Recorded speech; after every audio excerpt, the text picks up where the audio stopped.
अस्सलाम वालेकुम अज़ीज़ तलबा व तालिबात। सर अब्दुलसत्तार खान इस यूट्यूब चैनल में आप तमाम का इस्तकबाल है। 10th English my English course book 4.6 a brave heart dedicated to science and humanity. इसका एक्सप्लेनेशन देखेंगे हिंदी और उर्दू में। सबसे पहले चिट चैट देखते हैं। पहला क्वेश्चन है, have you ever participated in और विजिटेड अ साइंस एग्जीबिशन? क्या आप इससे पहले कभी किसी साइंस नुमाइश में या साइंस एग्जीबिशन में हिस्सा ले चुके हैं? Yes, last year I along with my friends participated in school level science exhibition. Did you observe learn any new things there? What are those? क्या आप वहाँ पर कुछ नई चीज़ें सीख चुके हैं? वो क्या थी? Yes, I have observed a lot of things there. First of all, everyone was busy in her or his experiment. Everyone was trying to prove something. The pairs of groups of students were working hard together for their science project. Third question है, scientist have to work very hard and make many sacrifices for years to achieve success in their experiments. Why? यानी साइंसदानों को अपने तजुर्बात में कामयाबी हासिल करने के लिए बहुत मेहनत करनी पड़ती है। क्यों? Hard work is the key to success. While working on any project they forget everything around them and concentrate on the experiment. While doing so, they sacrifice their health, hunger, family, likes, hobbies, and everything. कोई fourth question है, what is the difference between a discovery and an invention? यानी किसी discovery और invention में मालूमात हासिल करना और किसी की चीज़ की ईजाद करना, इसमें क्या फ़र्क पाया जाता है? सबसे पहले देखेंगे discovery. Discovery is the process finding information a place और an object specially for the first time. यानी पहले किसी के बारे में मालूमात हासिल करना वो डिस्कवरी कहलाता है। Invention is something that has never been made और processed before, it is something newly designed और क्रिएटेड। कोई नई चीज़ ईजाद करना ये इन्वेंशन कहलाता है। What is the difference between do's and don'ts? यानी प्रिकॉशंस कौन कौन से लेंगे अगर आप साइंस लेबोरेटरी में जाते हैं? तो सबसे पहले आपको क्या करना चाहिए? Do's, handle test tubes and other glass apparatus with care. Second है, inform the lab attendant if there is a problem. Third है, wash your hands before you leave the lab for the day. Fourth है, wear appropriate safety attire when the laboratory, safety goggles, lab aprons, etc. Don't से नहीं करने वाली चीज़ है, don't touch chemicals with bare hands. Second, don't eat drink anything in the lab. Fourth है, do not work with chemicals until they are sure of their safe handling. And fourth है, do not use phone और computers. Study the underlined predicate in each of the sentences below and note the difference. अब यहाँ predicate दिए गए हैं और आपको difference पता करना है। आई मेट डेबी, डेबी में से मेट वर्ब है और डेबी नाउन है। वी स्टडी ग्रामर, इसमें स्टडी वर्ब है और नाउन ग्रामर है। और द ऑब्जेक्ट आंसर्स व्हाट और who when asked to the verb. अब यानी इसका आंसर कैसे बनेगा? व्हाट या हु से बनेगा। ही बिकेम टायर्ड, इसमें से वर्ब बिकेम है और कॉम्प्लीमेंट है tired. They are hungry, are verb है और कॉम्प्लीमेंट हंग्री है। The she spoke softly, they live here, he turn early.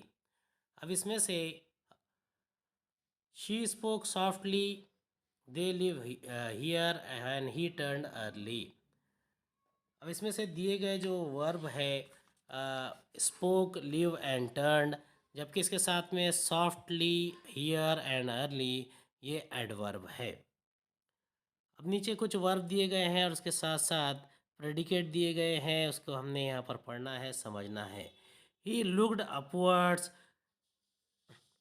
Complement है my brother is injured, complement है we scored a goal, object है we beat the opponents, object है she answered perfectly, ये adverb है perfectly. The guests arrived early, ये भी early, ये भी एडवर्ब है। I shall be happy, I shall be happy ये कॉम्प्लीमेंट है। और यू रोड द एड्रेस, आपने एड्रेस लिखा, एड्रेस ये एक ऑब्जेक्ट है। चलिए इस चैप्टर को स्टार्ट करते हैं, सबक की शुरुआत करते हैं। इसमें से इम्पॉर्टेंट पार्ट्स पढ़ते हैं और उसको समझने की कोशिश करते हैं। A brave heart dedicated to science and humanity.